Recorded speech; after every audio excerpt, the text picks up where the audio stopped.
Alright, so we are looking at electric potential today. So potential, obviously, and we talked about potential in terms of potential difference, or potential energy a little bit this year. We touched on it a little bit around the momentum unit, but potential just means having the ability to do something. So an electric potential, what it looks at is we take a charge, a plus Q, and it has the potential to move, or it has the potential to transfer, okay? So what we can create then is electric potential, or electric energy from that, all right? So the first thing that we want to talk about is potential difference. And the best example to talk about potential difference comes from a 9-volt battery. Okay, so everybody has seen a 9-volt battery before, right? Well, that voltage is what the potential difference is. Okay, that's what potential difference means. It's the difference in the electric potential from one spot to another. So potential difference between 2 points in an electric field is the work done per unit charge as the charge is moved between these 2 points. So our potential difference, or volts, is found by taking the amount of work done over a given amount of distance. Oh, sorry, this is charge. Distance. A given amount of charge. Okay?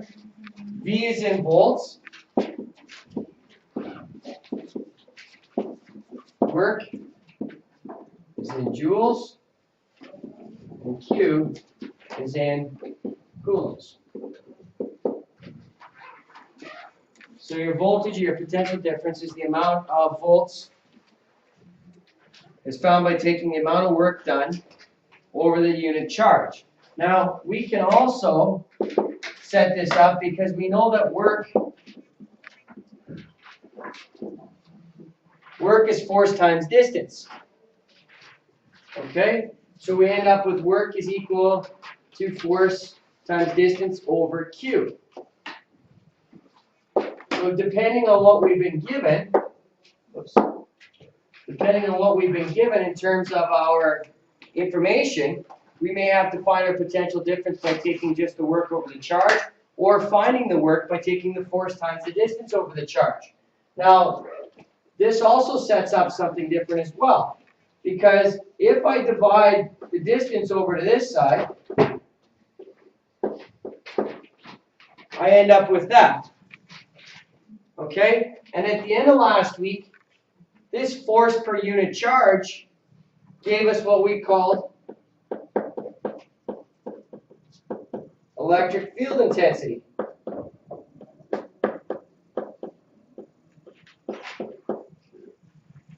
And we measured electric field intensity in terms of newtons per coulomb.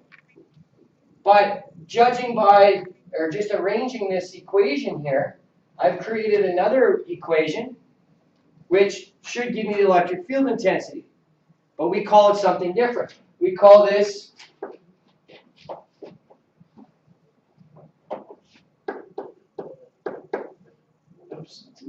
potential gradient. And it's also, so E is equal to V over D. So that's a G. Try that again.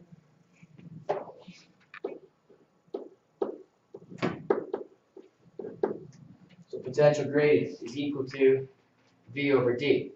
So when I'm talking about potential or electric field intensity, my units are newtons per coulomb.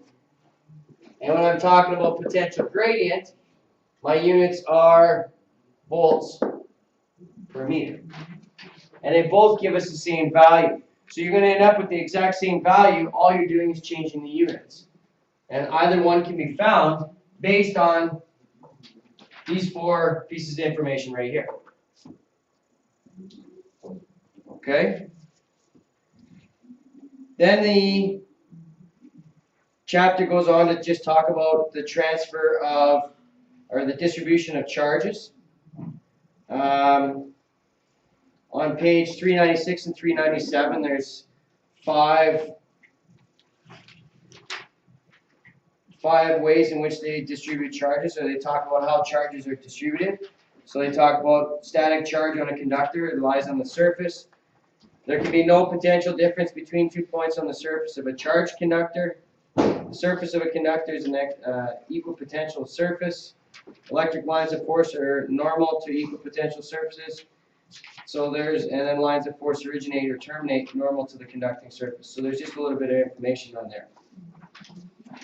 The next important piece of information for you is to look at is on page 399. Okay? And on page 399, we are looking at capacitors. Somebody tell me what a capacitor is? Go ahead, Carlton. You know what it is? It builds up, electricity comes into it and it builds up, and then once it builds up enough, then it lets it out. And lets it out, and what does it do? What's its purpose? What's it do for the vehicle? I'm just taking what I know from electricity class. Yeah. Well, you're right. Okay, so it's a place in which we can store energy. This is a capacitor can be looked at as a battery. Essentially, what it is, it's a storage battery. All right, but then it allows us to provide an electric circuit or surge at a higher amount of amps. Okay, so you can charge it a lot. You can store it and then let it go. What we are going to look at is, in terms of capacitors, I talked about the 9-volt battery already. And it's an example of a capacitor. So a 9-volt battery looks something like this. You've got the square battery, you got the anode, and then you got the cathode, right? So what's underneath that battery? What's inside that battery? Well, you've got two metal strips inside that battery. And what they do is those metal strips have one's positive charge and one's negative charge, and it allows the charges to go from one to the other inside that battery. That's what creates the electricity or the circuit in the battery.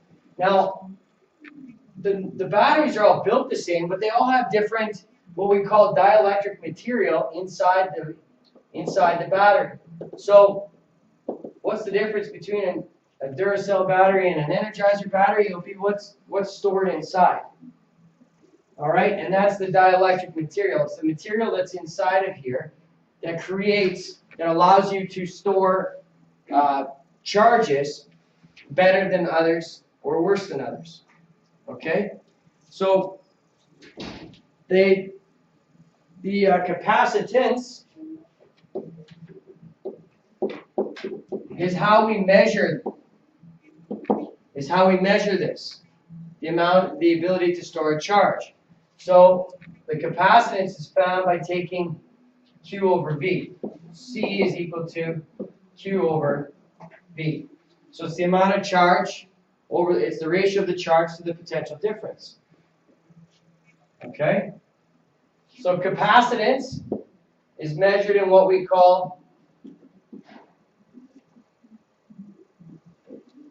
spell that right now. A farad. I don't need the water. From Michael Faraday. He's a physicist. Okay? Q again is coulombs. And V is volts.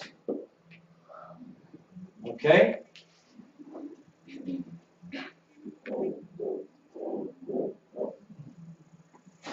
That is the most important equation you need for this chapter. C equals Q over V. It's the one you're going to use the most out of all of them. Okay? Now, I just mentioned this on page 401. I talked about dielectric materials. So not all materials are able to store charges as well as others. And therefore, we have what we call dielectric constants. And what a dielectric constant is, a K value, is very similar to the one you use in Coulomb's law, but a K value is it compares a material's ability to store a charge compared to air.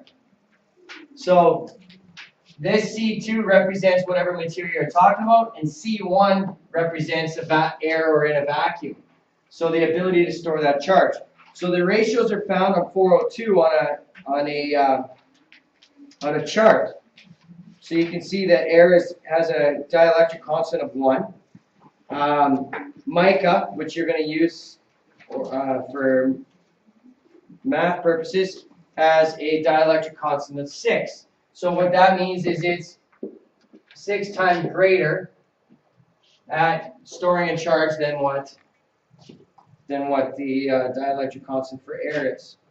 Okay? Now we'll do a little bit with it.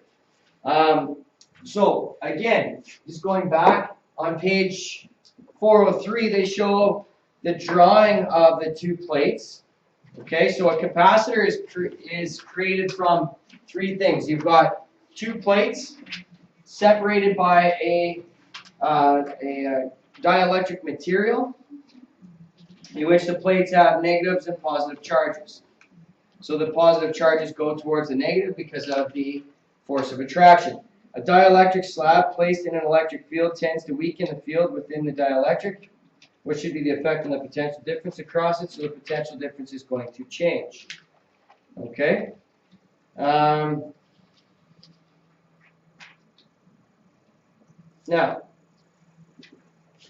I'm going to come back to this in a second. This not so much, but all right.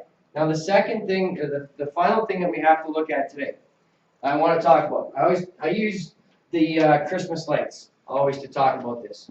Okay, the old days when you strung up Christmas lights across the house, the moment one bulb would burn out, none of the rest of them would work. That's the way it used to be. Okay, so why is that? Why is it that once that one connection was void or done with, why would it not continue on? Like, why is it that it would cut off? Right, okay, so you've lost a connection here. So we are going to look at batteries and connecting them. Okay? And we're going to connect them in series, and we're going to connect them in parallel.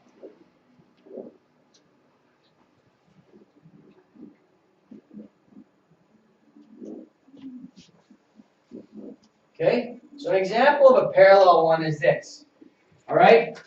We're going to look at doing some drawings in which we have some symbols. We're not going to do much with it other than just batteries in this, but when you get into grade 12 next year, we start with this unit, and then we're going to go right into electricity after it, okay, in which you have to draw these out. But what this represents is 3 separate batteries joined in parallel, okay? Now they're joined in parallel because you have these connecting points right here, where some of your current can go through and basically choose the direction in which they go.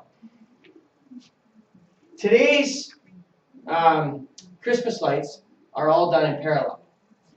Because once one connection is broken, it can still go, it doesn't have to come through here, it can still go around here, up through, and then back, and still make the connection with the rest of the light bulbs. Okay? The old days, it looked like this.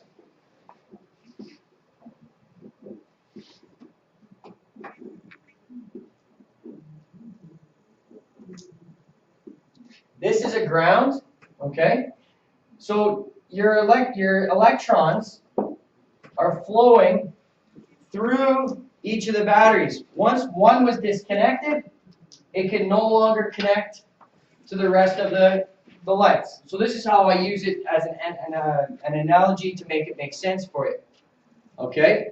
But by putting batteries in parallel or putting batteries in series, we can change the amount of current or electron flow through them, all right, based on how we have them connected.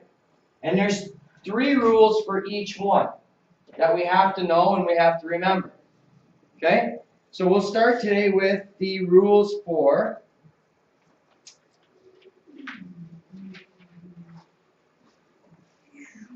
just want to find out if they're going to do parallel. Okay. So let's do it like this. There's 3 rules for parallel conductors. So you want to write these down because you're going to need to remember them.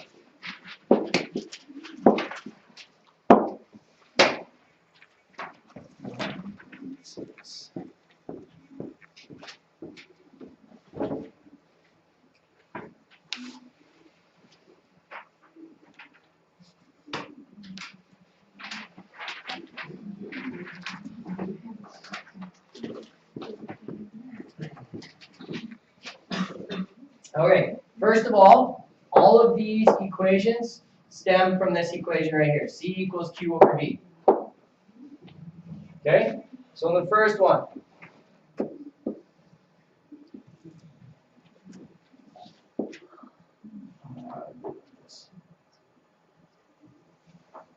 I can get my total charge by adding the sums of each of these charges together. Okay? So the charge again is coulombs, which is the electrons. And I can get the total amount of charge in the 3 capacitors out of this parallel one by adding each of the individual ones together. Second, when in parallel, now this is important also for circuits.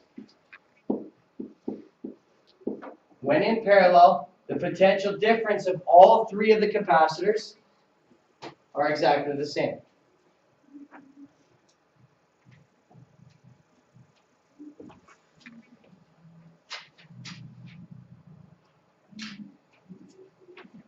Finally, the total capacitance can be calculated by taking C1 plus C2 plus C3. So when I connect these guys in parallel, as I have up here, to get the total capacitance in all of them, I add them together. So I set these up. Now we can do these easily without a chart, but I'm going to set them up today and solve with a chart, because when we do circuits, we're going to do circuits in which we have like 10, 12 loads of resistance on them, and we have to be able to find out how much current is going through and the potential difference. Okay? So in series then, the difference between series and parallel is this. I think of my Q as electron flow. Because it's the coulombs, it's the electron flow. So if the electrons are flowing through here, the Q on each one of these is going to be exactly the same. There's nowhere else for it to go. So my Q total is equal to Q1 equals Q2 equals Q3. So my current, even though it's not current, it's electron flowing, electron flow does not change. My potential difference does change. Therefore, I get the sum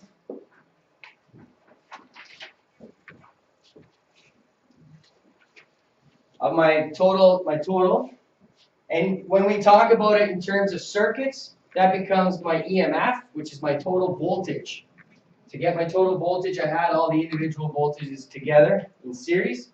And then finally, this is the one that is a little obscured. To get the total capacitance in series, I do 1 over CT equals 1 over C1 plus 1 over C2 plus 1 over C3.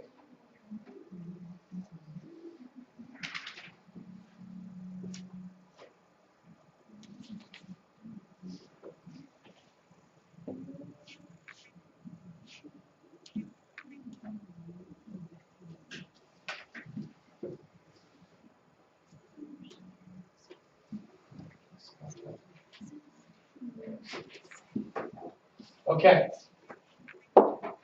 so an example of what we're doing and what we're going to look at. And there's only one way in which we can ask these questions. Okay, so it's actually, mathematically speaking, for physics, this is actually quite easy. All right, you just have to remember these, which isn't terrible.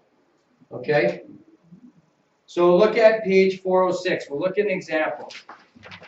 3 capacitors have capacitance of 0.2 microfarads, 0.3 microfarads, and 0.5 microfarads.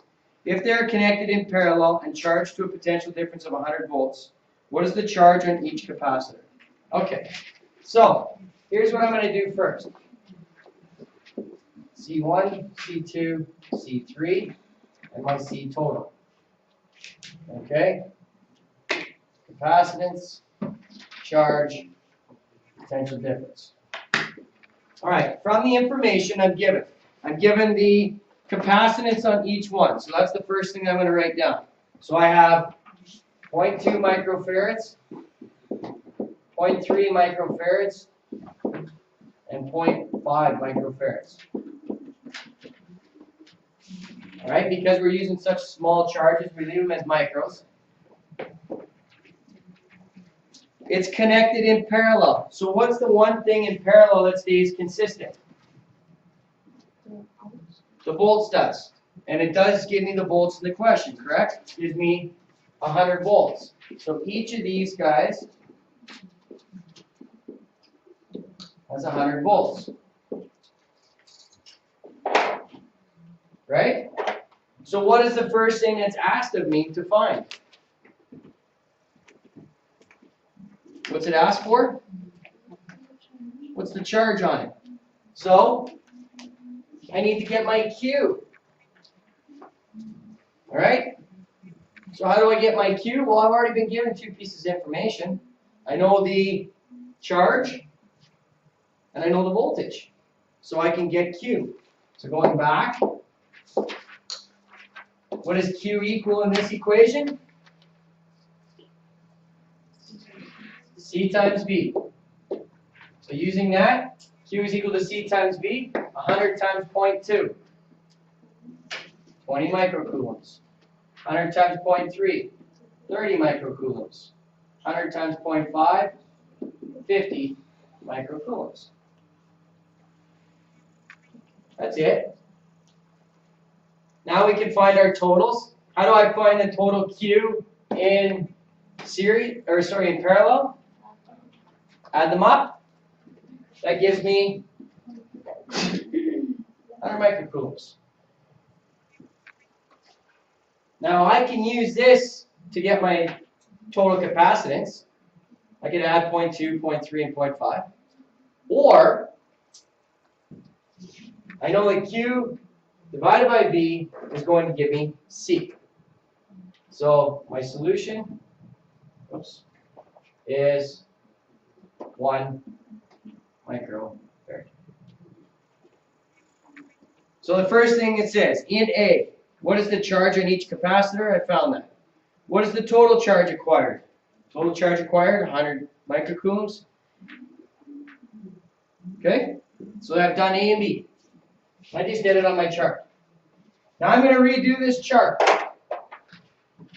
Because now it says, if these capacitors, three capacitors, are discharged, meaning taken apart, and then put back in series, and a charge of plus 30 microcoulombs is transferred to each on ground terminal, then it wants you to find all the other information. So let's do this again. C1, C2, C3, and CT. My capacitance doesn't change, stays the same.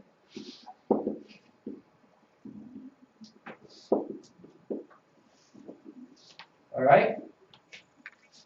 What else is consistent now that they're in series? The charge is. And what's my charge in the question?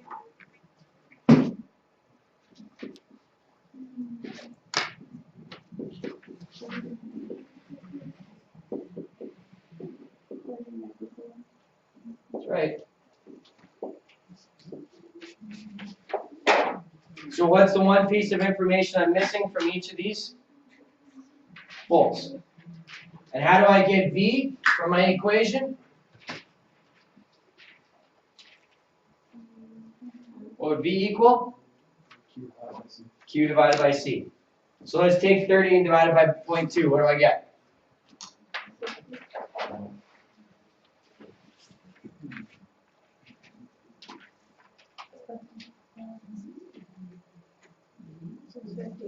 $150.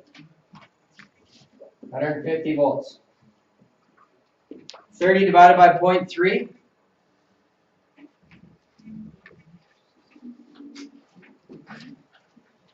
30 divided by 0.5.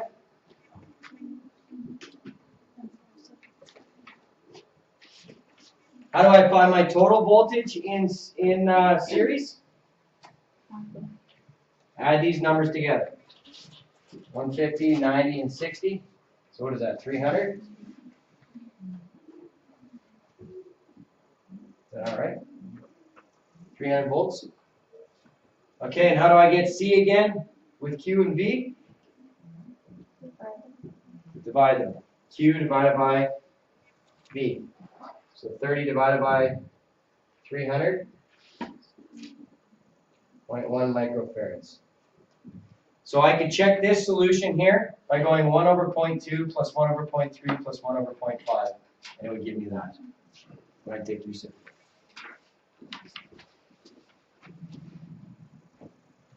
It looks like a fair bit of work, but it's actually very easy because you've only got one equation, and you'll always be given 2 of 3 pieces of information from it.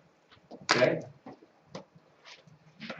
All right, so what can you expect then? Well, there's practice problems on 407. You don't need to do the group questions, but you do need to do the problems on 408. So there's two questions on page 407, and then page 408, we need those 10 problems done. And so on your exam, you can expect to have that first set of questions and problems, and these problems here is what you'll see on the exam. Will it be like looking at definitions and stuff? No, not for this section. Problems, yeah. Okay, any questions? Will those equations be on the energy?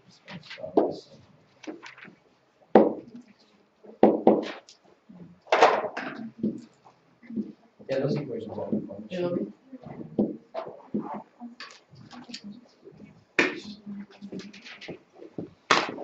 Yeah, because the action is V equals Q over C. Just move that around. Oh, yeah. So that's fine, yeah, you just move it around. Can I go back to this?